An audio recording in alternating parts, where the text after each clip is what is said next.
Aloha, everyone, and welcome to another conversation to take us from anxiety to clarity.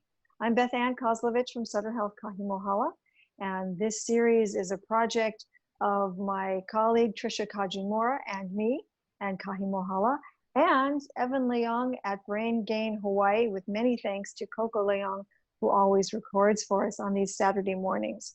So here we are trying to deal with COVID in the, well, not quite peak, but coming into the peak of hurricane season, with a hurricane barreling toward us. It's Saturday, the 25th of July, and we're all watching as Hurricane Douglas is moving toward us, and a lot of fear surrounding that in the context of COVID-19.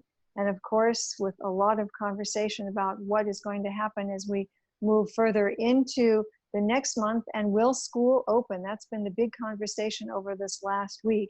And for this conversation, we're going to focus a lot on education, because of course, for parents who are working and wanting to make sure that their children are in a safe environment, that they're learning, that they're not losing what learning they've had up to this point. Many concerns over those who have been remotely connected to education, and a lot of those kids who have not been. And what does this mean for us as families? What does this mean for us as a state in the middle of COVID and years beyond? So with that, we're going to have a conversation today with Ann Mahi. She is very recently retired this month as the complex superintendent for the Nanakuli and Waianae complex in Leeward, Oahu. And she has a lot to say about this. She's won numerous awards during her long and distinguished career, including an award from Mental Health America for Outstanding Government Leader. And that was in, I think, 2018, if I'm remembering that. And it's a pleasure to welcome Ann Mahi to our conversation today. Hi, Ann. Hi, good morning, Beth-Ann. Thank you so much for this opportunity to share the things that are very close to our heart as educators. You know, sometimes people think that education is always about, getting credits, test scores, grades, and all of that, but it really isn't. There's so much more to what we offer in the classrooms and the philosophy in our schools. So thank you for this opportunity to share. Well, I'm glad to talk to you about it because, of course, so many parents are myopically trained on what is going to happen with their child's school, and with schools being able to make a choice of how they're going to offer education, and then maybe having that choice taken away depending upon what happens with COVID, because as we've seen in this last week, we've had the highest number of cases in a single day that we've ever had, and we've had 2 successive days in this last week where we had the highest number of days that we'd ever had. And we thought we'd reach a new benchmark, and boom, the next day we were at another. And we don't know what is yet to come. And so with those concerns, as well as just the concerns of parents for their children's education, we're in a unique spot, and one that's clearly doesn't have anything defined about it other than what we keep finding out about it.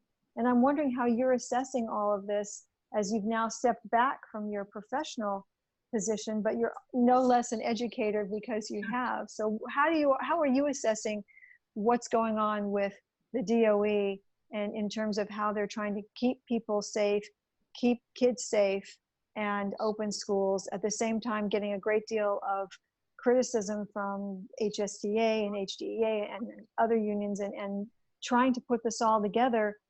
And yet we're talking about kids and their learning and what may happen next. How do you see this playing out now?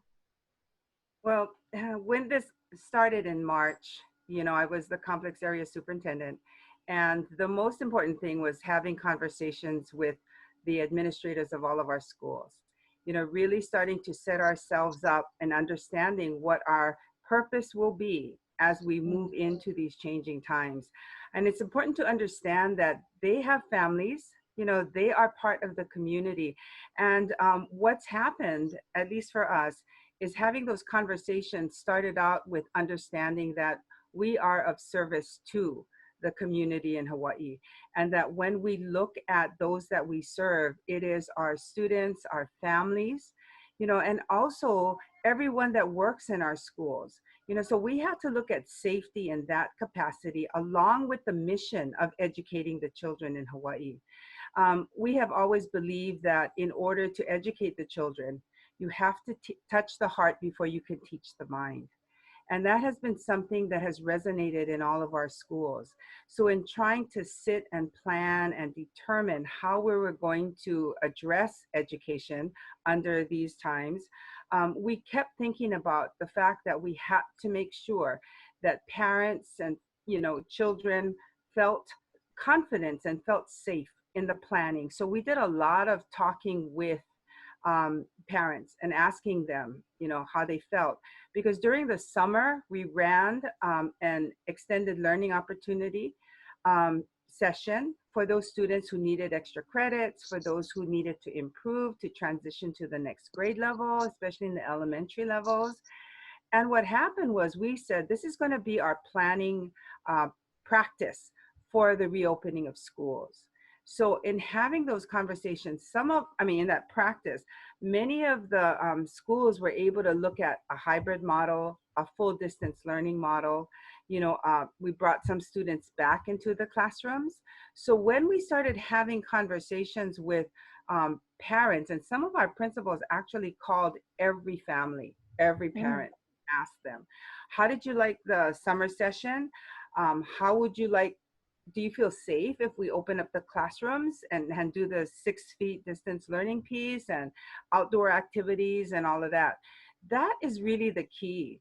It is working with others, working with our special education population, practitioners and agencies, working with our school behavior specialists, and our counselors to make sure that we're identifying students who may have needs, asking our parents to let us know if we need to do high touch contact with their children. So a lot of that was part of planning. Now, every time things spike, in terms of cases, that's when we have to pivot. And so we have contingency plans that we have to think about.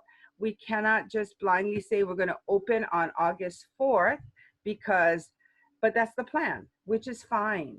But we have to be able to say, what if we are not able to open on August 4th because there's a spike? We need to communicate that very clearly to the community, that this is what we plan for now, but with everyone giving input that it's not safe, we're not prepared, maybe we need to take a look at what the Board of Education is now saying. Maybe we need to push it back at 2-week intervals until we can get a hold of the number of cases. I think originally we said, let's go 4 weeks without any high number of cases, and then we'll be safe to reopen. We need to start to go back to looking at those expectations and those plans that we originally set out with, and not get confused by, the situations and a date that said we're going to open on August 4th. And do you think that fluidity or that flexibility has been well communicated to the public? I mean, given the fact that there were 4,000 pieces of testimony at the BOE, and parents very concerned about opening the school in whatever fashion, and then the kerfuffle over the 3-foot versus 6-foot, and lots of concern for the protocols with teachers, and not just only screening and testing, but what happens if you have a COVID case in school that's identified on a certain day, all those things that we've heard from so many people. Do you think that, this fluidity and flexibility that you're talking about has really been communicated well enough to the public? There are two things. One is, in order to be able to do that, you have to have a really strong system and structure in place that has clear communication throughout the levels of education.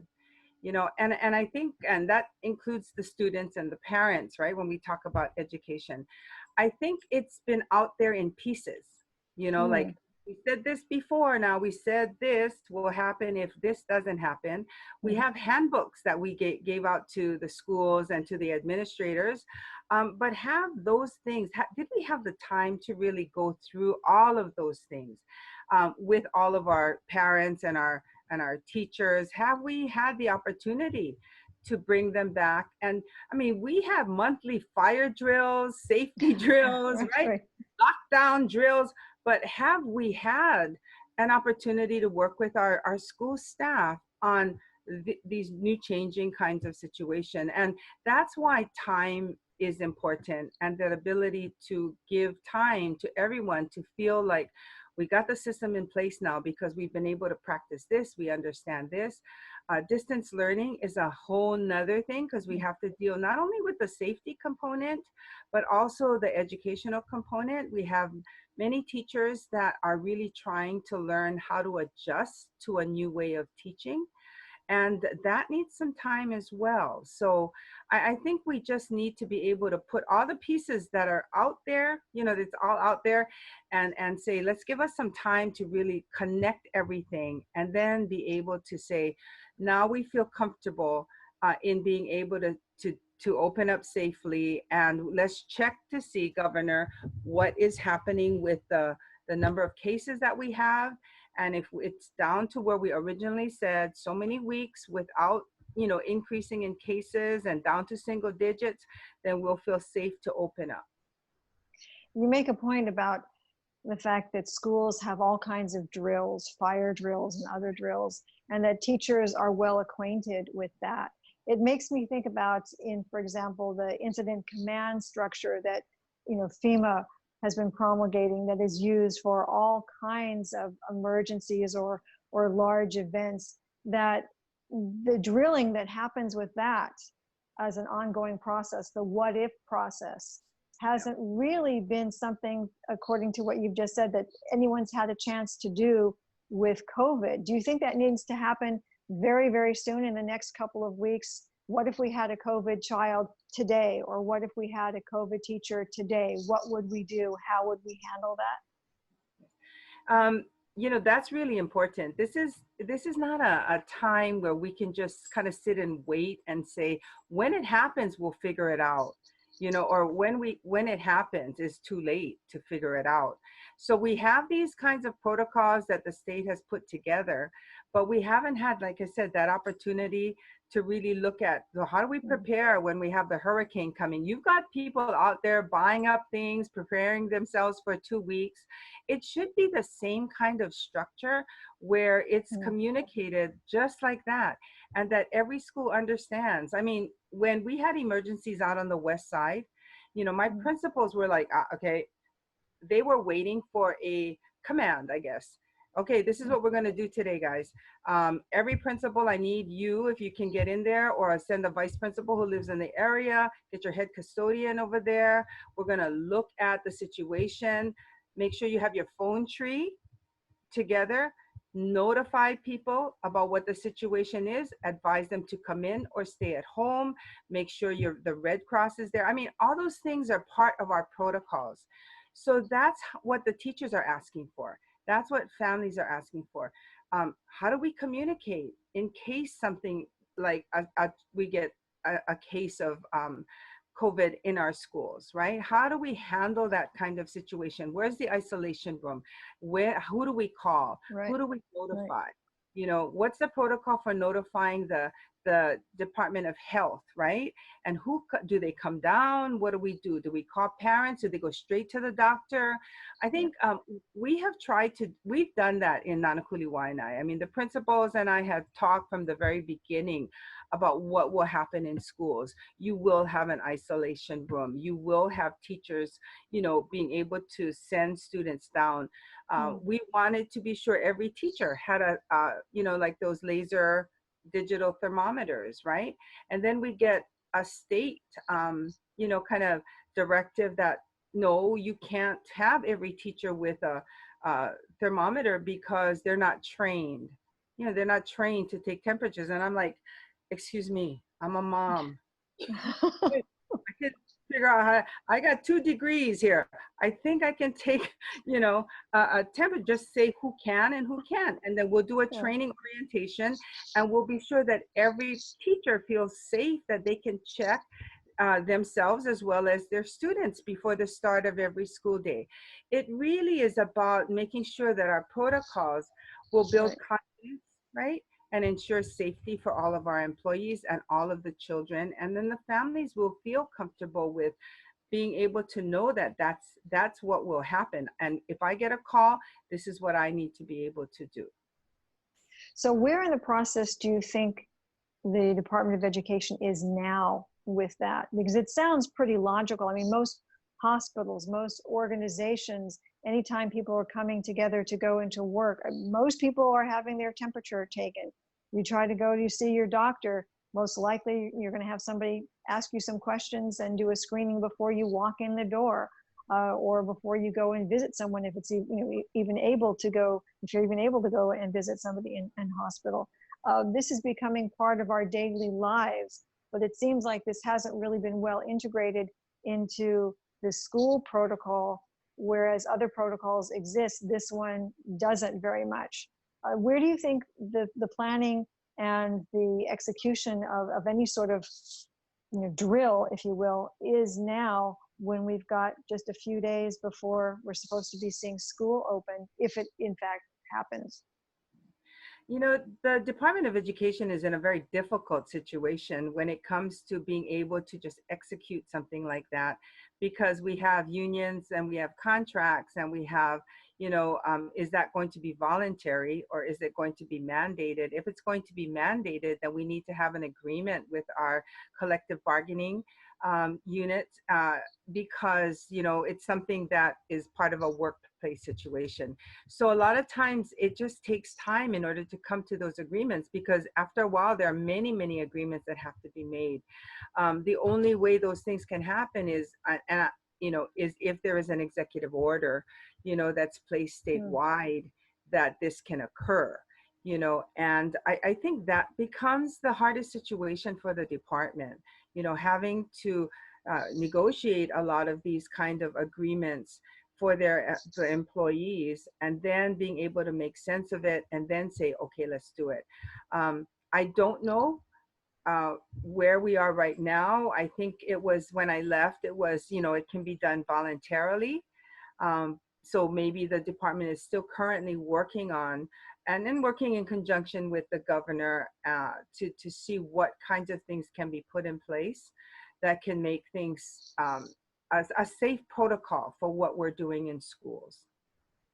A lot of teachers are in that framework of, I want to be helpful, I want to do this, I love teaching, but I also want to stay safe. I mean, that's where I think a lot of teachers are thinking, and you can't blame them for thinking in that way, especially if they're 60 plus and they may be very young at heart and they may be wonderful in their lives and having a great time, but don't want to see that cut short by potentially being exposed to COVID, and also very understandable too.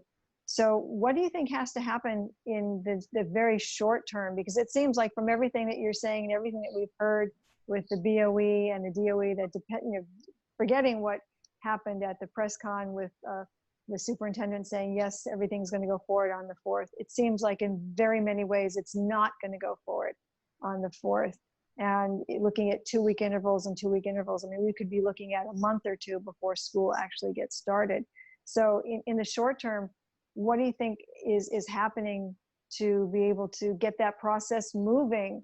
Because a lot of parents are afraid that this process is going to be never ending, and they don't know what to do to make arrangements for their kids so that they can go back to work and resume whatever semblance of normalcy that they can. I thought about it. My daughter is a teacher at a science teacher at Kaimaki Middle School, and she's been working all summer, and we have conversations about how things are going, and it really is about, you worry about your own child, but I don't want to show her that I'm worried. So a lot of it is, tell me what you're doing. Tell me what kinds of things you're going to think about as you re-engage with students in the classroom. And so what's really amazing is the teachers are very conscious of the safety situation. Principals have gotten face shields for every child. They're going to give face masks if they don't bring one to school. Teachers are, some of my principals actually bought microphones, like microphone headsets for the teachers, so that if they're wearing some kind of shield, the students can still hear them because the speakers are in the classroom. So that's the kind of thinking that's going on in many schools, and I commend them for looking out for those very details about, I can have the kids in the classroom, but if they can't hear the teacher, because you know what it's like when you wear a mask and you're trying to talk to someone. But they actually thought about these innovative things where they can put a microphone on and the kids can still hear the teacher explain things. I think they put up a lot of barriers in the classrooms so the teachers feel safe. They're having great conversations with teachers about what more can we do to make you feel comfortable as we engage with half of your classroom at one time, maybe 10 students in the classroom. That's the real key, is to have an engaged faculty and staff. So I think that's what has to happen. And we have to be sure that we put all the protocols. And before, I think back in March, I ordered sprayers for the schools. I then ordered foggers. Those, it's very fine mist. So you can go in and you can just spray the classroom in minutes. And so that will make sure that we're disinfecting quickly, every day after the students are changing different with students every day. The other thing that's really important too is that we have opportunities and options for families. That this summer, there were a lot of schools that were looking at having these options for parents who feel like they want to keep their children at home and they can have someone there to work with them. Our main concern in discussing support for our teachers and staff is to have childcare.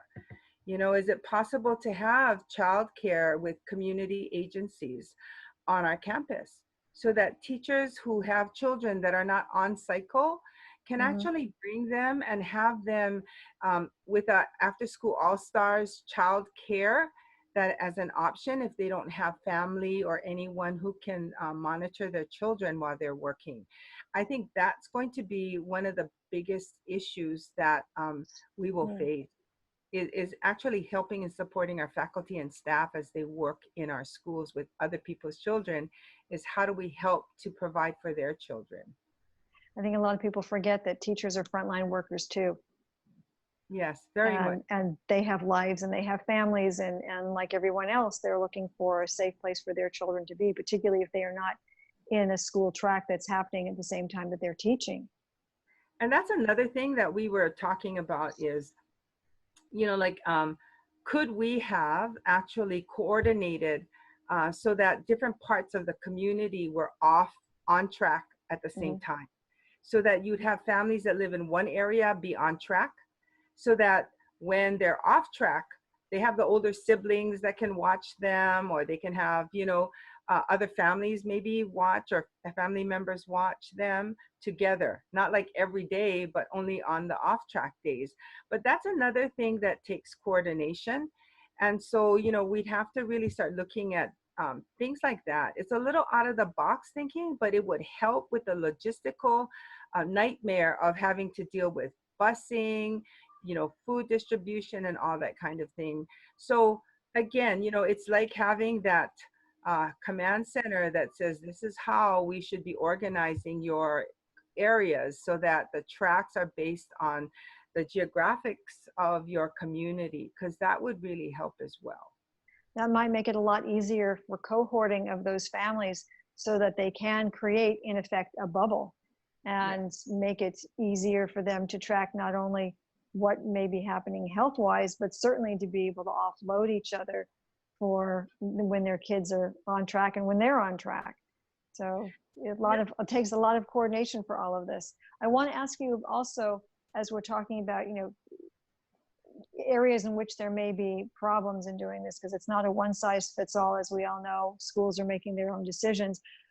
But then again, we have a lot of kids who are living in at-risk homes, who are not necessarily connected to other kids that they go to school with, who are not necessarily connected to online remote learning, who maybe moved around from where they were before. All of these kids that we worry about and wonder how not only are we going to feed them, but how do we account for their learning in these situations in general? And now we have COVID. Right. What keeps you up at night about that? It really is about connections. You know, one of my biggest worries was, as complex area superintendent, is are we reaching all the children? You know, and we had children who were no shows in school, right? For whatever reason that they weren't coming. And so we were able to get funding from the legislature in 2018, and we started an alternative learning center. We've learned a lot about how we work with alienated students and the kind of needs they have, because they're very different, right, from the regular, they come to school. These guys aren't coming to school. And a lot of them, we found out, was because they were in difficult family situations. They ran away, or you know, they didn't feel confident about themselves because of situations of trauma that occurred in their lives. And one of the things was we saw that when we got them, some of them had 0% attendance, right? By the time that semester went by, we had 88% daily attendance from these students. And the things that we learned was that it was a very high touch community of students. We have to check in with them every day. And so what's happened, and be flexible. So for example, the teachers would constantly call and be able to allow students to call them, you know, and always having that kind of high touch monitoring and counseling and behavioral and mental health supports anytime that they needed it. We had one student that transferred out to another school because the family moved, right? They were houseless. And so they moved to another location in the state. And we said, you know, we're going to keep you connected. We made contact with the principal. We said, you know what, we're going to connect them to us, and will you accept the credits? And they said, yes. So it's that kind of thinking outside the box to support very vulnerable students, because that's, their heart hurts, and we have to take care of their very basic needs. So during this time that we've been out, the teachers and the principal, the vice principals, they've been calling the kids every day. They expect that you're going to contact us every day. And that structure has actually helped those children, because they feel wanted, they feel cared about, and they know that somebody's going to track me down if I don't call or I don't connect with them. So, you know, so I think that there's a lot of out of the box thinking that we have to do to really connect with the students. We drop off assignments at their homes so that they come out, they leave the packet, you know, by the door, and then they wave at each other. They call them and say, it's outside, come outside and pick it up. And they pick up and they wave and they have a little conversation. So when I say high touch, I don't only mean by the phone or through video, but they actually go out and they visit the students wherever they are, even in the homeless camps or shelters. They do that. And that takes a special kind of teacher and administrators and staff, but they do it. So when you say, you know, can we can, you know, will we must, you know, we must be able to do that and have that constant conversation. And they talk about, I love you a lot of times, you know, you got to take care because we love you. And that's what fills their bucket of self-worth and feeling like somebody cares about me. So that's the important thing. That is the important thing, because one of the things that we have known for a long time about longevity, quality of life, when we're talking about an elder population, is that it's all about connection. And for little kids, it's the same thing. It's all about connection. For kids, it's for anybody, it's all about the same thing. It's all about connection. And knowing that there are teachers who are willing to take on the mantle of not only teacher, but in many cases, social worker. What you're really talking about is somebody who is managing that child almost like a caseworker would be managing someone, and being willing to do that in a very different way through, you know, the avenue of education. But that's the thing that may make the difference. We've heard a lot of mental health professionals talk about the fact that they're concerned in general about how kids in the next 5, 10, even beyond years are going to be affected by what has happened to them in their very young lives now. Not only academically, but socially and emotionally, but all those milestones. And it's not just a graduation, but it's the things that can sometimes happen in those small moments in an educational setting, or when kids are studying, or when they're just growing up together, that COVID has prevented from happening. And the fact that, you know, this model of going after a kid and saying, I love you, I care about you, understand that, may be the only thing that a lot of kids are hearing that may make a difference, not just this year or next year, but for the rest of their lives. So I hope more people are willing to do that. It's hard on teachers, I know, having to be so much of everything. You know, I ran into a teacher who was a former student of mine, you know, and she shared something with me that really helped me to reinforce that belief that we need to, at any given moment, share that kind of encouragement, or filling the bucket of that person. The teacher was, as a student, was a very Kolohe student, always getting in trouble, always doing something, not showing up for class. And Oh, so I kind of figured out, okay, I think I know where she is. So before my fourth period class, I would go in the back, because they had this area in the back of the school, right, where they would all gather. And so I would call her name out, and I'd say, you have to come to class now, or I'm coming up to get you.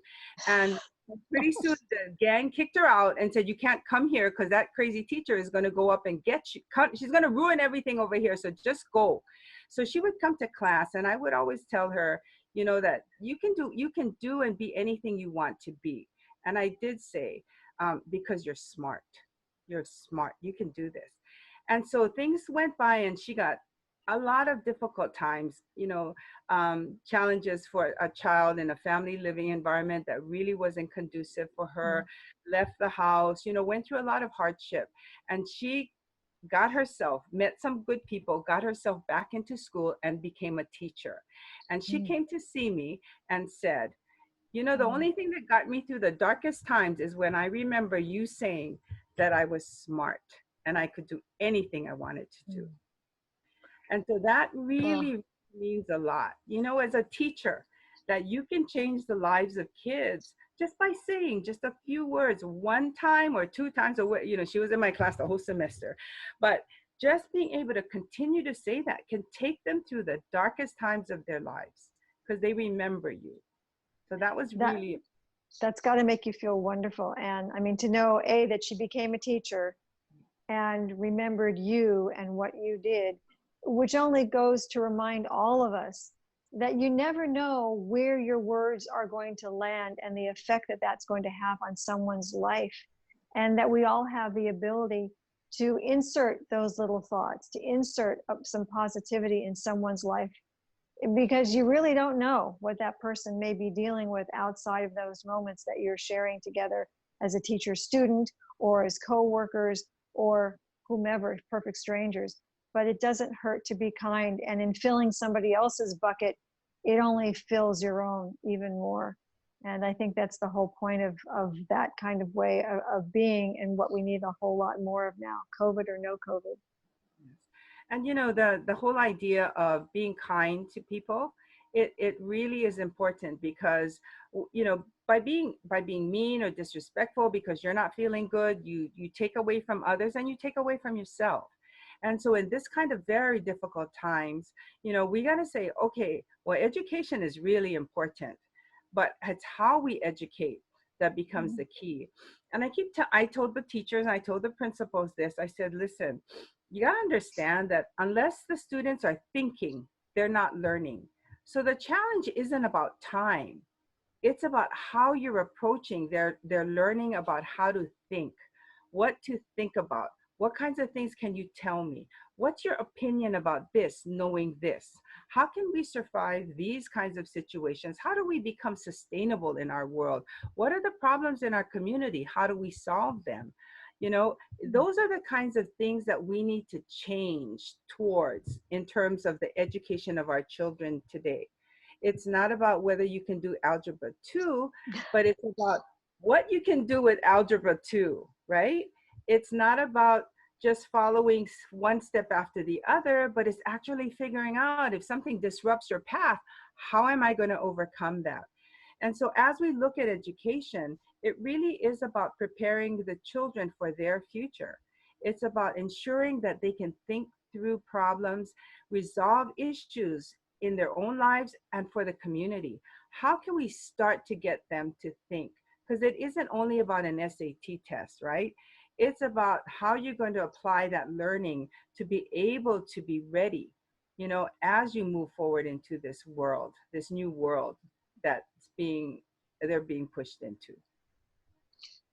I think that says it all. Ann, thank you so much for spending the last bit of this morning with me. I really appreciate the fact that we were able to connect, and I wish you all the best in this new phase of your life, which I think may be quite short, because I think you are too energized to be an educator in all the things that you do and all the goodness that you can pour into other people, to just be home and doing some of the things that you love. That can happen too, but I think we're going to see you out there in the world doing a whole lot more in the world of education. Thank you so much. Thank you. I thoroughly enjoyed today, and I know you need to continue with getting this kind of information out to the world. Thank you again, Beth-Ann. My pleasure, my pleasure. And to those of you who joined us today, if you have a topic you'd like us to tackle, let me know. You can reach me at my email, kozlovb, that's KOZLOVB,